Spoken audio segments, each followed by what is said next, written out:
अजित पवार बारामतीमध्ये आहेत। शरद पवार यांच्या भेटीसाठी ते दाखल झालेले आहेत। अजित पवार आज कॅबिनेट बैठकीला नसणार आहेत। महापालिका निवडणुकीमध्ये दोन्ही पवारांना सपशेल अपयश आलंय। तर बारामतीमध्ये कृषी प्रदर्शन उद्घाटन आहे, त्यासाठी शरद पवार, सुप्रिया सुळे यांच्यासह अजित पवार हे एकत्रित उपस्थित असणार आहेत। सकाळी 10 वाजता हा कार्यक्रम आहे। बारामती महानगरपालिका निवडणुकीनंतर पहिल्यांदाच शरद पवार आणि अजित पवार हे एकत्र स्टेजवरती दिसणार आहेत। अधिक माहिती घेऊया देविदास राखुंड यांच्याकडनं। देविदास, एकीकडे मोठी हाराकिरी पाहायला मिळालेली आहे आणि त्यानंतर आता अजित पवार आणि शरद पवार एकत्र दिसणार आहेत, काय अधिक माहिती?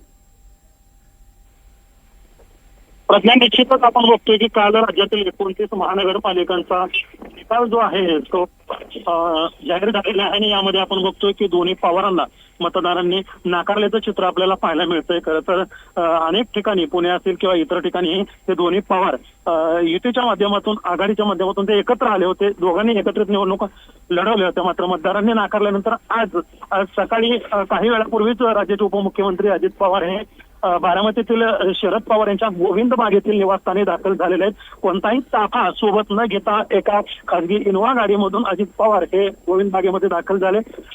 यासोबतच गोविंद बागेमध्ये खासदार अमोल कोल्हे, कर्जत जामखेडचे आमदार रोहित पवार, माजी आमदार राजेश टोपे हे देखील उपस्थित आहेत। एकूणच कालच्या निकालावर ते या दोन्ही पवारांमध्ये आणि या नेत्यांमध्ये एक चिंतन सुरू आहे, अशी माहिती आपल्याला सूत्रांकडून मिळते।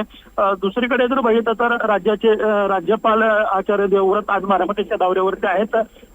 बारामतीमधील कृषी विज्ञान केंद्रामध्ये कृषक 2026चं आयोजन करण्यात आलेलं आहे। 17 ते 24 पर्यंत हे प्रदर्शन असणार आहे। त्याचं उद्घाटन आज राज्यपाल महोदयांच्या हस्ते होणार आहे। त्यांच्या स्वागतासाठी हे सर्व पवार कुटुंबात एकत्र एका व्यासपीठावरती पाहायला मिळणार आहे। त्यांच्या या सर्व घडामोडीवरती आता गोविंद बागेमध्ये चर्चा सुरू आहे। एकूणच कालचा निकाल आणि आजचा राज्यपालांचा दौरा, या दोन्ही मुद्द्यावरून आता या पवारांमध्ये चर्चा, पवार कुटुंबामध्ये आपण म्हणू चर्चा सुरू आहे। जिल्हा परिषदेची, पंचायत समितीची निवडणूक प्रचार जाहीर झाली आहे। जो पॅटर्न महानगरपालिकेमध्ये दोन्ही पवारांनी राबवला, तो पॅटर्न आता पुन्हा पंचायत समितीच्या बाबत राबवायचा का, यावरती देखील चर्चा होऊ शकते।